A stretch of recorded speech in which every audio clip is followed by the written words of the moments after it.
Oi, voltei. Não, horrível. Pô, tá cansada de fazer essa merda, né? Porra, pelo amor de Deus. Fala de Hamlet desde, porra. Oi, tudo bem? Tô de volta. E hoje nós vamos falar de quem? Aqui tem uma dica. Uma caveira do lado de um príncipe. Isso aí. Hamlet. Essa caveira aqui, muito bonita por sinal, é do Iguinho. Ele adora caveiras cafonas. Mas gosto é igual. Cada um tem o seu, não é mesmo? Então a gente não discute. Bom, eu tenho... Cara, hoje eu tô muito chique, olha só. Presta atenção. Eu passei até batom pra falar desse homem, tá? Nunca, ninguém conseguiu isso. Passei batom pra falar desse cara. Tô aqui tomando um belo de um vinho. Por quê? Culto a quem? Dionísio, não é mesmo? Dionísio, Dioniso, Dionysós, tá? Se alguém chegar do teu lado e falar assim, Dionysós, se você falar, porra, tá errado, errado tá você. Porque é Dionísio, Dioniso, Dionysós. E, bom, por que eu tô falando de Dionísio, né? Se eu falar de Hamlet, porra. Porque eu vou fazer uma análise sobre Hamlet baseada na definição de Nietzsche. E ele cria essa ponte do Hamlet com o homem dionisíaco. Mas antes de começar, eu vou fazer uma breve introdução sobre quem? Sobre ele, o maior, o melhor de todos os tempos, Shakespeare. Sim, ele é o maior, sim, ele é o melhor. O canal é meu, eu falo o que eu quiser. Quem discordar, sai. Mentira, não sai não, que eu preciso de views. Então fica. Bom, vamos começar. Shakespeare, né, ele nasceu no dia 23 de abril e morreu também no dia 23 de abril. Ele nasceu em 1564 e morreu em 1616. Então temos aí um taurino, né, para quem curte aí astrologia, mais conhecido como Come a Beça. E quando Shakespeare nasceu, até uma coincidência aí, né, bem bacana aqui para trazer para meus queridos espectadores, sei lá, vocês, queridos vocês.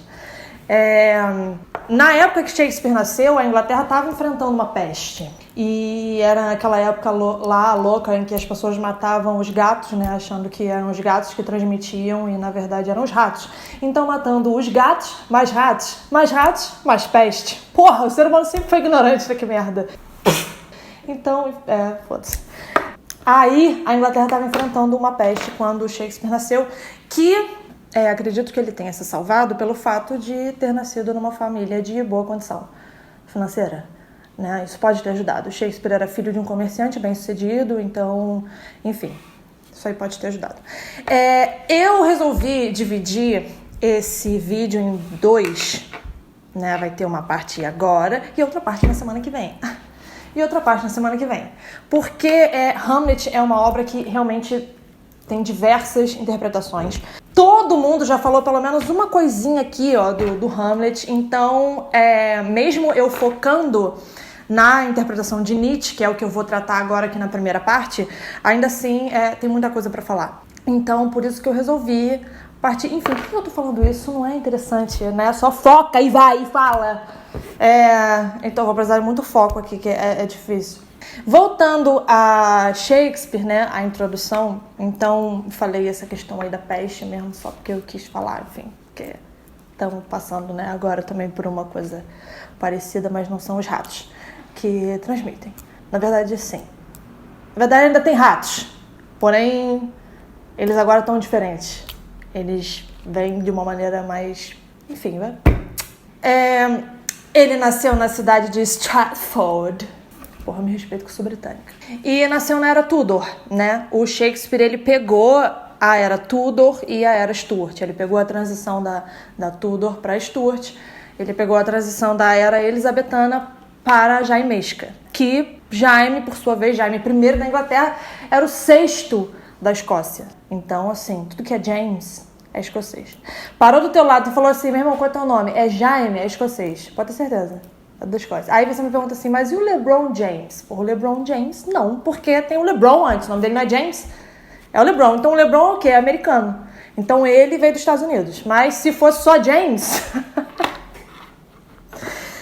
se fosse só James... Ai, caralho. Tô suando porque tem que deixar a janela fechada. É um calor do cão. O que eu vou ter? Voltando ao LeBron James. Se fosse só James, porra, seria escocês, você pode ter certeza. E aí, eu acho até, é uma opinião minha agora, tá, gente? Em off aqui, uma opinião minha. Eu, ao meu ver, assim, todas as peças de Shakespeare têm, sim, presenças femininas marcantes. Eu acredito que pode ser um pouco também por ele ter vivido durante muito tempo numa era em que tinha uma mulher no poder, que era Elizabeth I. Então, eu acredito, assim, que isso pode ter influenciado, sim. Mas uma coisa que é muito importante também dizer aqui, agora, nessa introdução, o contexto histórico, né, em que viveu o contexto social, né, em que viveu o Shakespeare naquela época. O fato de Shakespeare ter vivido nessa era elizabetana durante um bom tempo, isso não excluía o fato da sociedade ser extremamente machista e patriarcal, tá, gente? Ele viveu nessa sociedade. Ele nasceu nessa sociedade, né? Então, isso é também muito visto nas obras dele, inclusive em Hamlet. O Hamlet fala durante muitas vezes, ele ataca a mãe dele, porque pelo fato da mãe dele ter se casado com o tio dele, irmão do seu pai, tão rápido assim, né? Ele fala que o cadáver do pai mal esfriou e a mãe já estava com outro, né? Então ele faz altas críticas à mãe, mas precisamos entender que Shakespeare vivia essa época, em que a mulher deveria ser fiel ao homem o resto da vida dela, não interessa as circunstâncias. Para quem não sabe, a peça acontece em Elsinore, né, Dinamarca. E o Hamlet, ele tá na Inglaterra porque o pai dele foi assassinado pelo próprio irmão. Esse irmão se chama Cláudio, depois se casa com Gertrudes para poder tomar o trono, né? Ele queria o trono do irmão, então ele mata o irmão. E aí Hamlet volta para Dinamarca e o fantasma do seu pai, também Hamlet, aparece e diz a Hamlet toda a verdade. Diz a Hamlet tudo o que aconteceu. Como foi que ele morreu. Pede vingança a Hamlet. Então, quando me perguntam assim, Hamlet é uma peça sobre o quê? Eu acho que Hamlet é uma peça, na verdade, sobre tudo. Hamlet é uma peça que está em tudo e em todos. Assim, né? O dilema de Hamlet está em todos.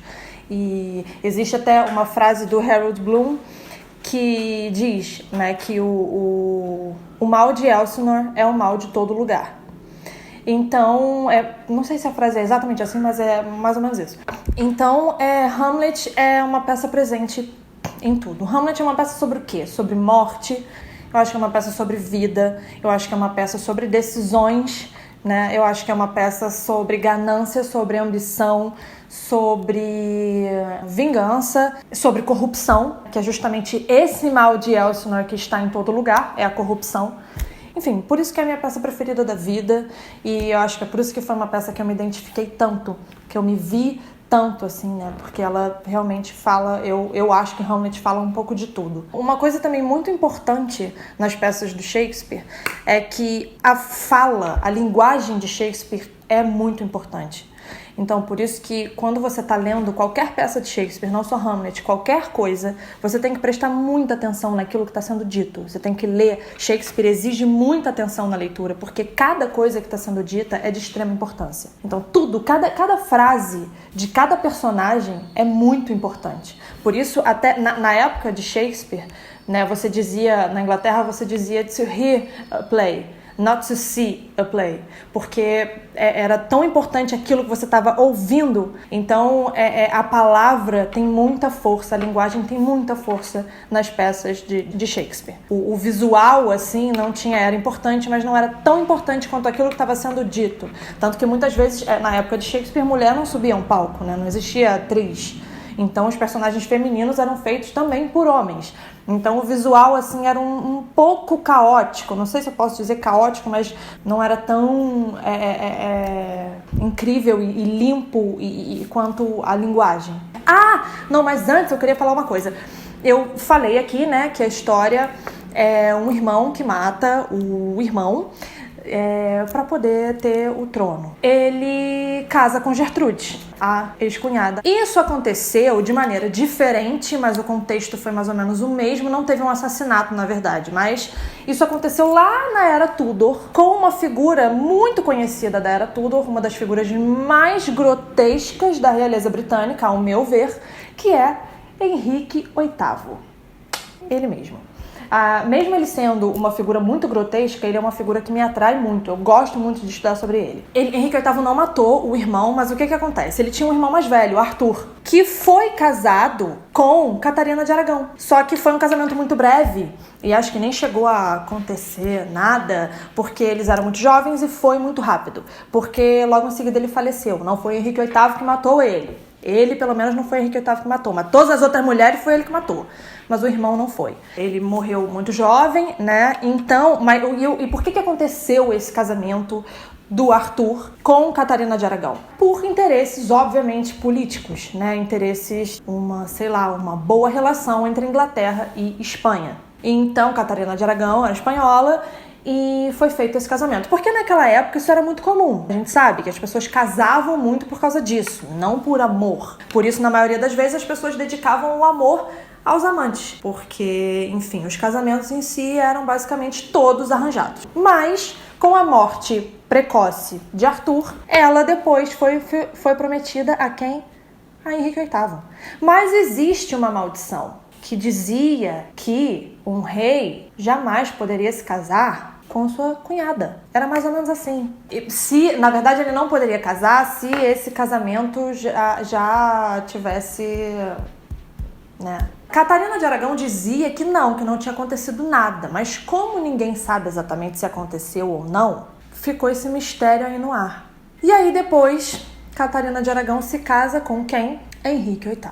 E aí, é aquela coisa toda, aquela confusão toda. Henrique VIII teve uma vida realmente muito conturbada. Ele era um homem muito atraente quando ele era jovem. Ele jogava... Como é que é o nome daquela porra? Badminton. Ele jogava, ele era um atleta, ele era maravilhoso. Então ele era um cara super atraente, ele era, nossa, o bambambam, assim. Ele ficou grotesco daquele jeito, imenso, depois que, acho que ele sofreu um acidente, ele caiu do cavalo e machucou seriamente a perna e ele se deprimiu muito com isso, começou a comer cada vez mais. E aí ele se casou, né, com Catarina de Aragão. E ela não teve um herdeiro homem, que era como ele queria. Nunca antes na história da realeza britânica uma mulher assumiu o trono. E ele pensou assim, porra, logo na minha vez vai ter uma mulher? Machistão, ogro do jeito que ele era, ele não ia aceitar isso nunca. Então ele fez aquilo que todo mundo já sabe, ato de supremacia. Ele foi lá e falou assim, quero me divorciar. Aí a igreja católica falou assim, não, mas você não vai porque não pode. Ele falou, como é que é? Tá falando que eu não posso? Então vamos ver se eu não posso. Foi lá, assinou... Virou o quê? Rei da igreja, da Inglaterra, né? Tomou conta da igreja e falou assim, agora eu posso me divorciar. Ele fez isso quando Catarina de Aragão, quando, na verdade, assim, secou a fonte da Catarina de Aragão. A única que chegou à fase adulta foi Mary. E ele não queria que Mary, né, fosse rainha alguma vez, porque ele queria ter um herdeiro homem. Então, ele divorciou da Catarina de Aragão, né? Ela teve um fim trágico e a filha Mary foi considerada bastarda. No casamento seguinte, com Ana Bolena, ele teve outra filha. Olha que legal. E acabou assumindo a coroa inglesa. Elizabeth I, filha de Henrique VIII, que era quem estava no poder quando Shakespeare nasceu. Enfim, agora vamos para a obra. Vamos para Hamlet. Hamlet é tão incrível que eu tenho um grupo no WhatsApp que se chama Apenas Leitores de Hamlet. Olha que incrível. Quem mais tem um grupo assim? Ninguém, só ele. Bom, sou eu umas 3 pessoas só, mas são 3 pessoas maravilhosas. Somos 4 pessoas incríveis. Vou contar aqui uma história. A gente criou esse grupo com o intuito, né, de debater textos e autores e ideias e enfim.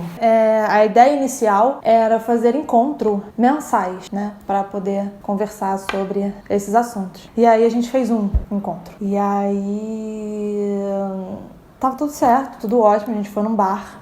Né? A gente tava vendo chopp. E aí, tudo tranquilo, tudo ótimo. Ficamos um pouquinho alterados com o chopp? Ficamos um pouquinho alterados com o chopp, mas até aí tudo bem, normal. Até que tivemos a ideia de beber vinho. Aí, meu amigo, o apocalipse. O apocalipse não é nada perto daquilo. Esse único encontro foi tão bizarro que não teve mais nenhum outro. Aí logo depois também veio a quarentena, não ia mais dar pra fazer. E aí só Hamlet faz essas coisas.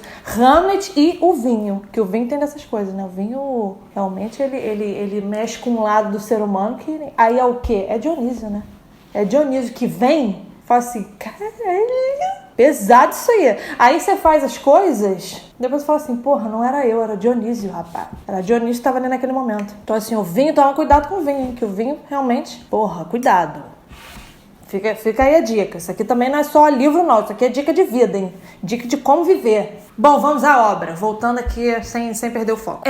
Eu vou, como já disse, eu vou fazer análise baseada na interpretação nietzschiana de Hamlet, né? Que nós temos aqui no Nascimento da Tragédia. Essa obra incrível desse filósofo. Ó lá. Nietzsche não é filósofo, hein, rapaziada? Ele é filólogo, tá? Chega uma pessoa do teu lado e fala assim, o Nietzsche é filósofo. Tu fala assim, filólogo. Nietzsche foi professor de filologia. Agora tu põe no Google pra ver o que é filologia, porque também eu não vou... Porra, me respeita. Eu acho que Hamlet é uma obra cada vez mais presente também, muito por ela ser uma obra também sobre morte. Eu acho que é uma coisa que o ser humano teme cada vez mais, a morte, né? Na época de Shakespeare, as pessoas não temiam tanto a morte quanto hoje em dia. Até porque naquela época era normal as pessoas morrerem com pouca idade, né? Era normal criança morrer, a mãe pariu, logo depois do parto a criança morreu, a mãe morreu logo após o parto, enfim. A morte era algo muito mais comum do que, digamos assim, hoje em dia, né? Hoje em dia nós temos muito mais problemas com a morte do que naquela época. Então acho até isso também acaba contribuindo para que Hamlet seja ainda mais próximo de nós. E o ser humano tem um medo danado de morrer, né? A pessoa reclama da vida o dia inteiro, mas fala assim, morte perto dela, ela se arrepia inteira, meu irmão. Fala assim, morrer. Eu quero estar vivo, rapaz. Eu quero viver isso aqui. Apesar de ser uma bosta, eu quero estar aqui. Entendeu? Porque eu gosto de sofrer. O ser humano não gosta de sofrer, rapaz. Tu chega assim e fala assim, isso aqui é a solução dos teus problemas. Ah, que chato. Quem disse que eu quero solucionar meus problemas? Eu quero ter problema, eu quero sofrer, pelo amor de Deus. Aí a pessoa faz o quê? Bebe vinho pra quê? Pra esquecer. Aí, rapaz, aí fica bêbado. Aí já era. Cuidado com o vinho, porra, já falei. Bom, Hamlet é ação paralisada pelo pensamento. Essa frase nunca mais saiu da minha cabeça. Essa frase é de quem? Goethe, tá? Não sabe quem é Goethe? Vai pesquisar, cacete. Como é que tu não sabe quem é? Maior cabeça pensante da Alemanha. Uma das. Também me exaltei aqui, mas é uma das. O Nietzsche, ele faz essa ponte do Hamlet com o homem dionisíaco, por quê? Porque ambos olharam a verdade por trás do mundo das aparências. Então o Hamlet, ele conhecia a verdade por trás daquele reino maravilhoso da Dinamarca. Ele sabia da verdade. E a verdade é como olhar para Medusa. Se olha para Medusa, o que acontece? Petrifica. Isso é como olhar com clareza para a verdade. Pelo fato de Hamlet ter consciência da verdade por trás das aparências, ele retarda suas ações. Porque quanto mais você sabe, menos você faz. Porque essa frase, Hamlet é ação paralisada pelo pensamento, nos diz que a ignorância muitas vezes pode sim ser um bem. E a consciência muitas vezes um mal. Você conhecer a verdade com clareza vai te fazer agir cada vez menos. Vai te fazer aqui, ó, esse gesto aqui, ó, segurar as rédeas do cavalo, né, maluco? Porra, só quem foi criada no meio dos cavalos, entendeu? No meio das pulgas, dos carrapatos, sabe isso. Isso aqui, puxou, acabou, o cavalo parou, empinou, você cai de costa aí, é merda. O fato de conhecer a verdade com tanta clareza acaba gerando um nojo e um pavor de agir. O Hamlet olha aquilo e fala, cara, que povo podre, meu irmão. Que povo podre. Ah lá, festejando, fazendo cacete. Ninguém sabe o que aconteceu. Ninguém sabe. Quem sabe? Eu sei. Mesmo com isso tudo, o Hamlet ainda faz umas besteirinhas ali durante a peça. Como ele mata Polônio sem querer. O Hamlet vingar o seu pai e conhecer a verdade não vai trazer o seu pai de volta. As coisas já estão feitas. Aí a gente lembra de quem? Da maravilhosa ícone absoluto Lady Macbeth. What's done cannot be undone. Essa mulher é maravilhosa. Então é isso, né? O que tá feito, já era, já foi. Agora é bola pra frente. E aí eu separei aqui um trecho no Nascimento da Tragédia em que diz, legal, essa parte assim do Dionísio, do homem dionisíaco com o Hamlet, né?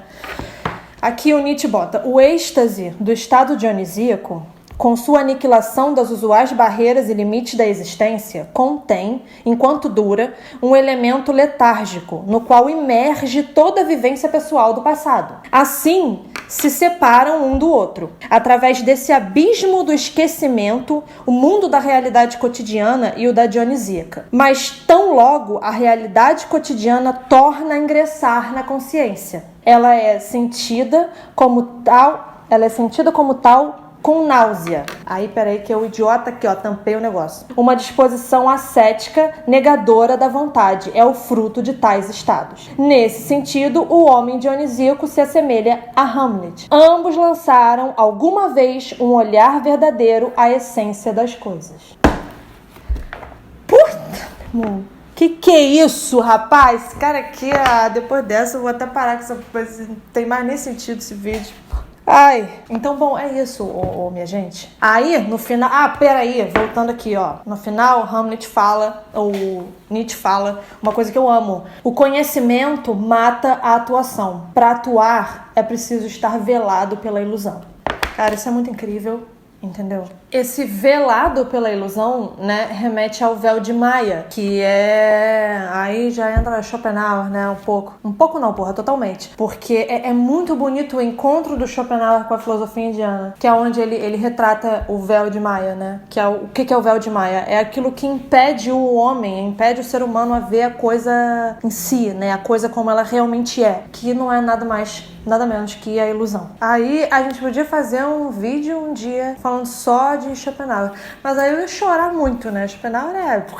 pra acabar mesmo. Quer chorar? Schopenhauer, porra. Aí ia ser só sofrência. Bom, gente, eu vou terminando aqui a primeira parte sobre Hamlet. Semana que vem tem a segunda parte, tá bom? Onde eu vou citar minhas passagens preferidas da peça, vou falar um pouco sobre e também vou falar sobre a bibliografia. Tá? Espero que você tenha gostado. Se você gostou, vai lá, se inscreve, comenta, curte, compartilha, faz o que você quiser, meu bem. Você é livre, tá? Faça o que tu queres. Há de ser tudo da lei. Porra, Raul Seixas, hein, galera? Quem não conhece Raul Seixas, meu irmão, nem assiste isso aqui. Porra, Raul Seixas tem que ser... Como é que tá me faltando as palavras? Raul Seixas tem que ser, sei lá... lembrado, tem que ser ovacionado diariamente. Até, se vocês quiserem ir se familiarizando aí no mundo schopenhaueriano, escuta Raul Seixas, escuta eu que não me sento no trono de um apartamento com a boca escancarada, cheia de dente, esperando a morte chegar. Ouro de Tolo. Porra, eu esqueci o nome da música, mas é isso, tá? Isso aí é Schopenhauer, tá? Se você quiser ir aprendendo, Raul Seixas... Meu irmão, Raul Seixas foi o cara, tá? Foi o cara. Tem uma biografia dele aqui maravilhosa, hein? Eu tenho aqui, só que eu não vou achar agora. Mas tá aqui, super indico. Próximo vídeo eu mostro. É isso, gente, não me abandone. Curte, comenta, compartilha, se inscreve. Beijo. Até semana que vem, que na verdade eu vou continuar aqui gravando, que eu vou gravar tudo hoje, que eu não sou idiota pra parar e voltar semana que vem. Mas o vídeo só vai ser semana que vem, que é assim que é a vida. A vida é assim. Beijo, tchau!